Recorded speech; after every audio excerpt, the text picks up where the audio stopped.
um deste? Sou louca pelo meu. Na verdade, adoro todas as minhas coisas. Já se perguntou de onde vêm todas as coisas que compramos e para onde vão quando nos desfazemos delas? Não conseguia deixar de pensar nisso, por isso quis saber mais sobre o assunto. E os livros diziam que as coisas se deslocam ao longo de um sistema. Da extração, para a produção, para a distribuição, para o consumo e para o tratamento de lixo. Isso tudo se chama a economia de materiais. Bem, estudei um pouco mais. Eu passei 10 anos viajando pelo mundo, atrás de pistas de onde vêm as nossas coisas e para onde vão. E sabe o que eu descobri? Esta não é toda a história. Falta muita coisa nessa explicação. Em primeiro lugar, neste sistema parece que está tudo bem, sem problemas. Mas, na verdade, é um sistema em crise, porque trata-se de um sistema linear. E nós vivemos num planeta finito. E não se pode gerir um sistema linear num planeta finito, indefinidamente. Em todas as suas etapas, este sistema interage com o mundo real. A vida real não acontece numa página em branco. Interage com sociedades, culturas, economias, o ambiente. E durante as etapas, a vida vai se chocando contra seus limites. Limites que aqui não vemos porque o diagrama está incompleto. Então voltemos atrás para preencher alguns espaços e ver o que falta. Uma das coisas mais importantes em falta são as pessoas. Sim, pessoas. As pessoas vivem e trabalham em todas as etapas desse sistema, onde algumas são um pouco mais importantes que outras. Algumas têm maior poder de decisão. Quem são elas? Comecemos pelo governo. Meus amigos dizem que eu devia usar um tanque para simbolizar o governo, e isso é uma realidade em muitos países, e cada vez mais também no nosso. Afinal, mais de 50% dos nossos impostos vão para os militares. Mas vou usar uma pessoa para simbolizar o governo, porque acredito nos valores e na visão de que o governo deve ser das pessoas, pelas pessoas, para as pessoas. A função do governo é olhar por nós, cuidar de nós. Esse é o seu trabalho. Depois vem as corporações. O que leva as corporações a parecerem maiores que o governo é porque elas são maiores que o governo. Atualmente, entre as 100 maiores economias da Terra, 51 são corporações. À medida que as corporações foram crescendo, em tamanho e poder, assistimos a uma pequena mudança no governo, como se estivessem mais preocupados com o bem-estar deles do que com o nosso. Muito bem, então vejamos o que mais falta nessa imagem. Começaremos pela extração, que é uma palavra pomposa para exploração de recursos naturais, que por sua vez é uma palavra pomposa para destruir o planeta. A verdade é que cortamos as árvores, arrebentamos as montanhas para extrair os metais, consumimos toda a água e exterminamos os animais. Aqui enfrentamos o nosso primeiro limite. Estamos ficando sem recursos naturais. Estamos utilizando demasiados materiais. Sei que isto pode ser difícil de ouvir, mas é a verdade. Por isso temos que lidar com isso. Durante apenas as 3 últimas décadas, foram consumidos 33% dos recursos naturais do planeta. Desapareceram.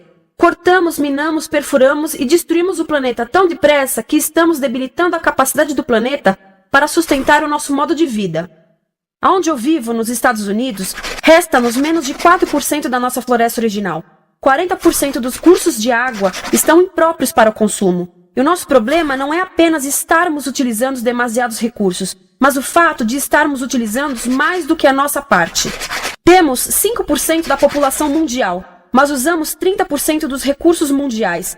Se todos consumissem ao ritmo dos Estados Unidos, precisaríamos de 3 a 5 planetas. E sabem uma coisa? Só temos um. Então, a resposta do meu país a essa limitação é simplesmente ir tomar dos outros. Este é o terceiro mundo, que alguém dirá tratar-se apenas de uma expressão para designar o local para onde foram as nossas matérias-primas. E o que é que acontece? A mesma coisa, destruição do local. 75% das zonas de pesca do planeta estão sendo exploradas ao máximo ou além da sua capacidade. Desapareceram 80% das florestas originais do planeta.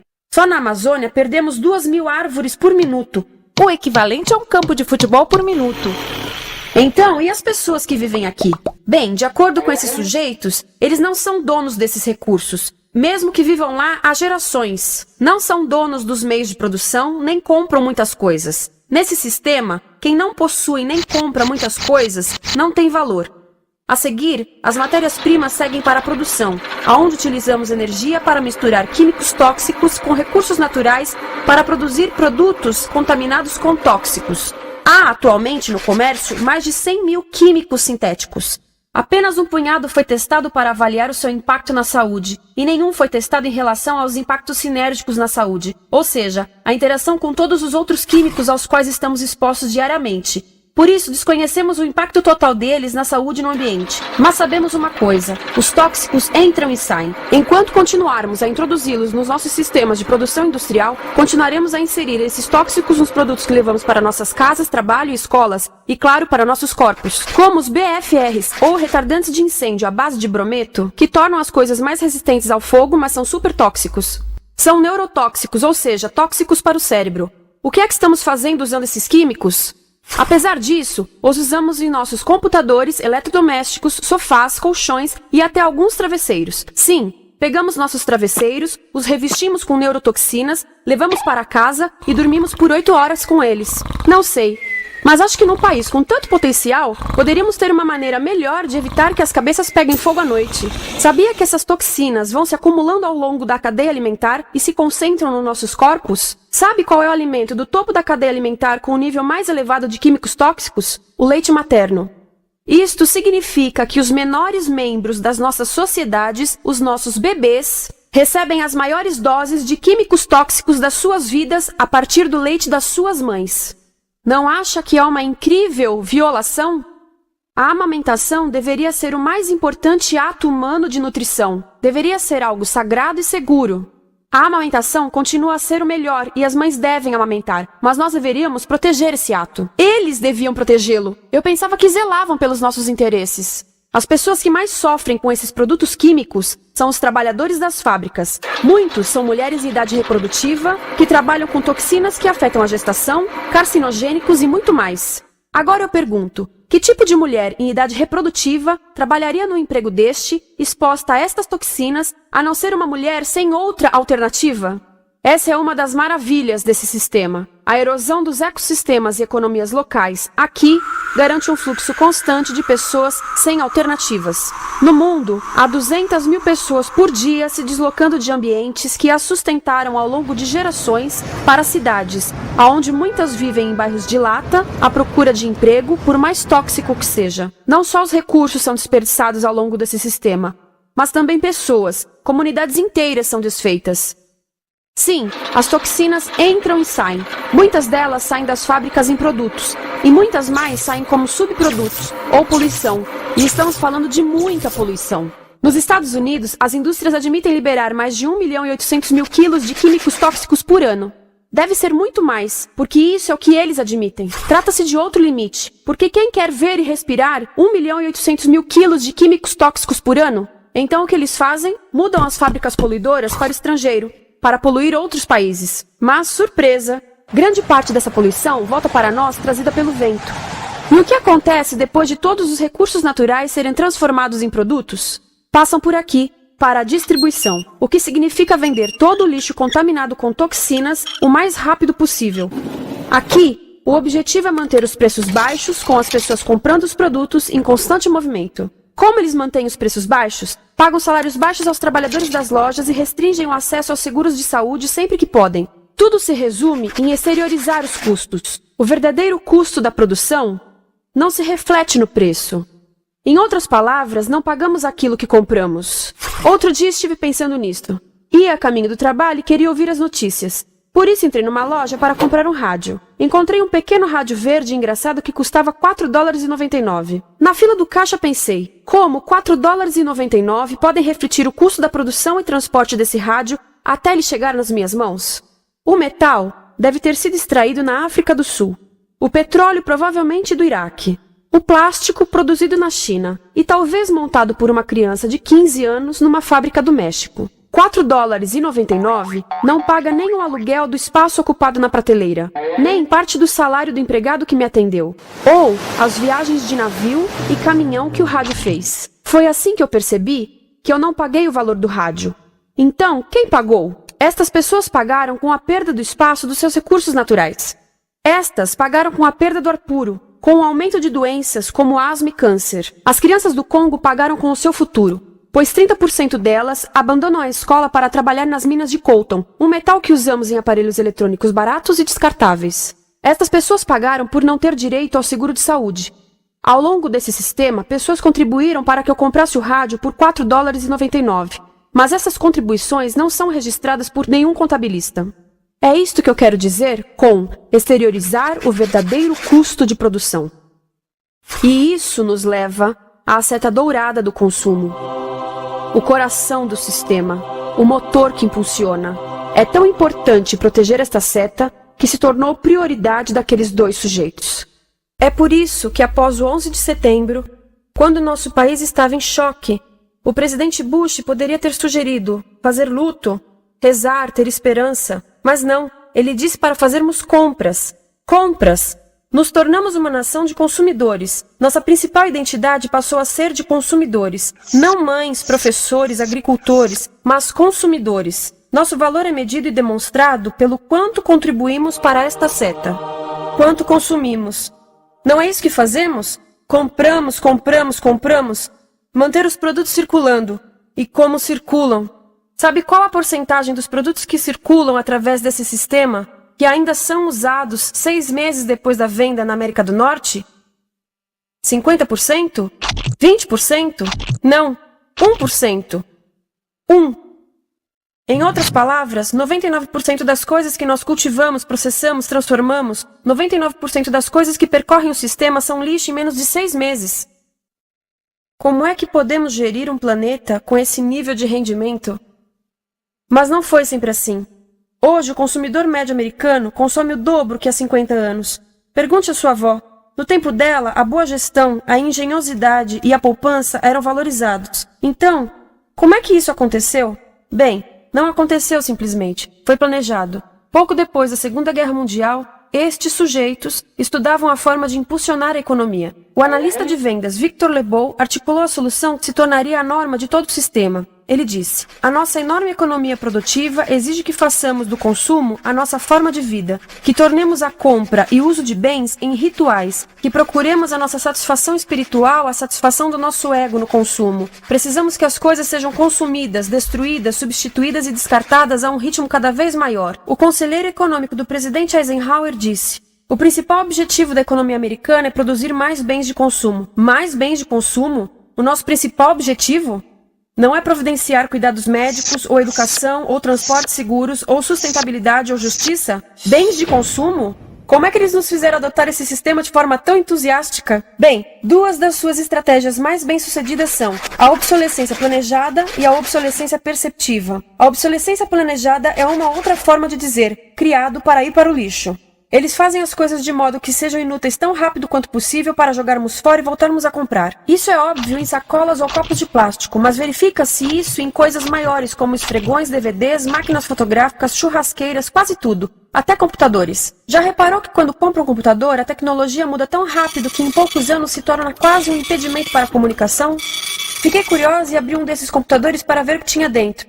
E descobri que a peça que se muda a cada ano é apenas uma pecinha no canto. Mas não se pode mudar apenas essa peça, porque cada nova versão tem um formato diferente. Tem que jogar tudo fora e comprar um novo. Estive lendo sobre o design industrial da década de 50, quando a obsolescência planejada começou a aparecer. Esses designers eram muito claros sobre o assunto. Chegavam a debater quão rápido conseguiam que um aparelho avariasse, mas de modo que o consumidor mantivesse fé suficiente para ir comprar outro. Foi tão intencional, mas as coisas não avariam suficientemente rápido para manter essa seta funcionando. Por isso existe também a obsolescência perceptiva. A obsolescência perceptiva nos convence a jogar fora coisas que ainda são perfeitamente úteis. Como fazem isso? Mudam a aparência das coisas. Por isso, se comprou suas coisas há alguns anos, todos percebem que você não tem contribuído para essa seta. E como o nosso valor depende da nossa contribuição para essa seta, isso pode ser embaraçoso. Por exemplo, se eu tiver o mesmo monitor de computador gordo e branco na minha mesa por 5 anos e a minha colega tiver comprado um computador novo, ela vai ter um monitor plano, brilhante que combina com o computador, com o celular e até com as canetas. Ela parece estar operando uma nave espacial e eu pareço que tenho uma máquina de lavar na mesa. A moda é outro bom exemplo. Já se perguntou por que os saltos dos sapatos das mulheres passam de largos para finos num ano e no próximo de finos para largos? Não é por haver um debate sobre qual deles é mais saudável. É porque usar saltos largos num ano de saltos finos mostra que você não contribuiu recentemente para a seta. Por isso não vale tanto quanto a pessoa com saltos finos ao seu lado, ou em um anúncio. É para comprarmos sapatos novos. A publicidade e a mídia em geral têm um papel importante nisto. Cada um de nós nos Estados Unidos é bombardeado com mais de 3.000 anúncios por dia. Vemos mais publicidade num ano do que as pessoas há 50 anos viam em toda a vida. Qual é o objetivo de um anúncio, se não nos fazer infelizes com o que temos? Por isso, nos dizem 3.000 vezes por dia que nosso cabelo está errado, nossa pele, nossa roupa, nossos móveis, nossos carros, nós estamos errados. Mas tudo se resolve se formos às compras. A mídia também ajuda a esconder tudo isto e isto. Por isso, a única parte da economia que vemos são as compras. A extração, produção e envio para o lixo acontecem fora do nosso campo de visão. Por isso, nos Estados Unidos, temos mais coisas do que tivemos antes, mas pesquisas mostram nossa felicidade declinando. Nossa felicidade teve seu pico na década de 50, a mesma época em que a febre consumista explodiu. Coincidência interessante. Acho que sei o porquê. Temos mais coisas, porém menos tempo para o que realmente nos faz felizes. Amigos, família, tempo livre. Estamos trabalhando mais do que nunca. Analistas dizem que não temos tão pouco tempo livre desde a sociedade feudal. E sabem quais são as duas atividades que mais fazemos no pouco tempo livre que temos? Ver televisão e fazer compras.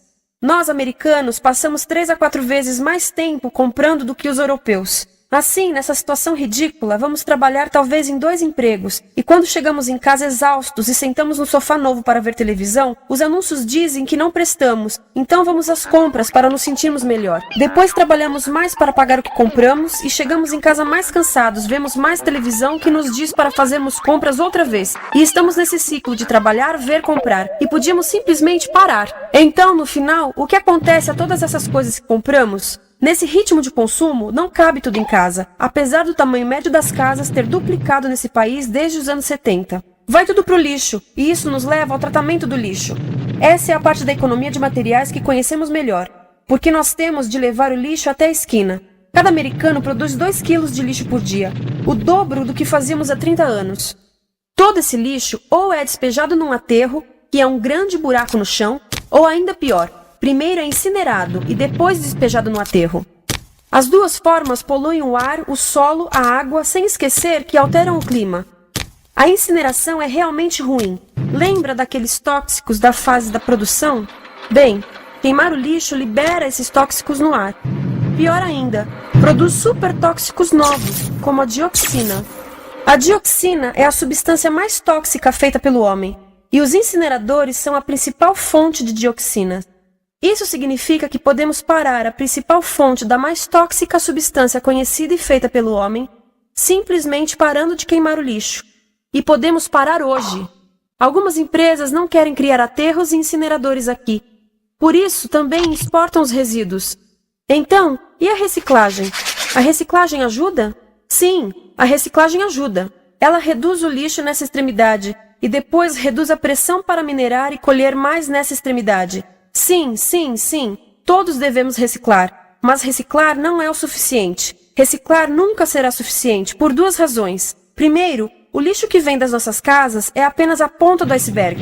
Para cada saco de lixo que deixamos na esquina, 70 sacos de lixo são criados anteriormente, só para fazer o lixo desse saco que deixamos na esquina. Assim, mesmo que pudéssemos reciclar 100% do lixo das nossas casas, não se chegaria ao coração do problema. Além disso, grande parte do lixo não pode ser reciclado, ou porque contém demasiados tóxicos, ou porque é criado de início para não ser reciclável. Como aquelas caixas de suco, que têm as camadas de metal, papel e plástico, todas coladas. Não dá para separar essas camadas para reciclá-las. Como se vê, é um sistema em crise. Por todo o percurso, estamos batendo em limites, do clima em mudança ao decréscimo da felicidade. Simplesmente não está funcionando. Mas a parte boa de um problema tão generalizado é haver tantos pontos de intervenção.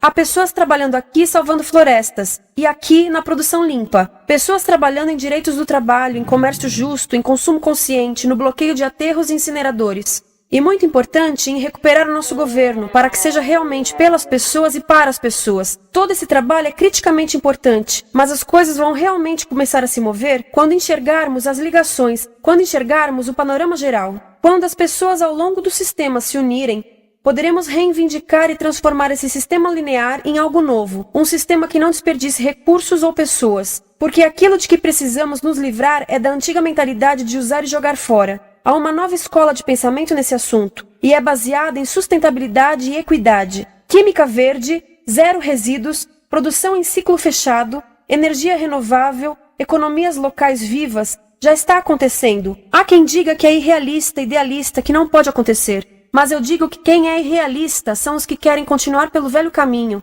Isso é que é sonhar. Lembre-se que a velha forma não aconteceu por acaso. Não é como a gravidade que temos que conviver. As pessoas a criaram, e nós também somos pessoas. Por isso vamos criar algo novo.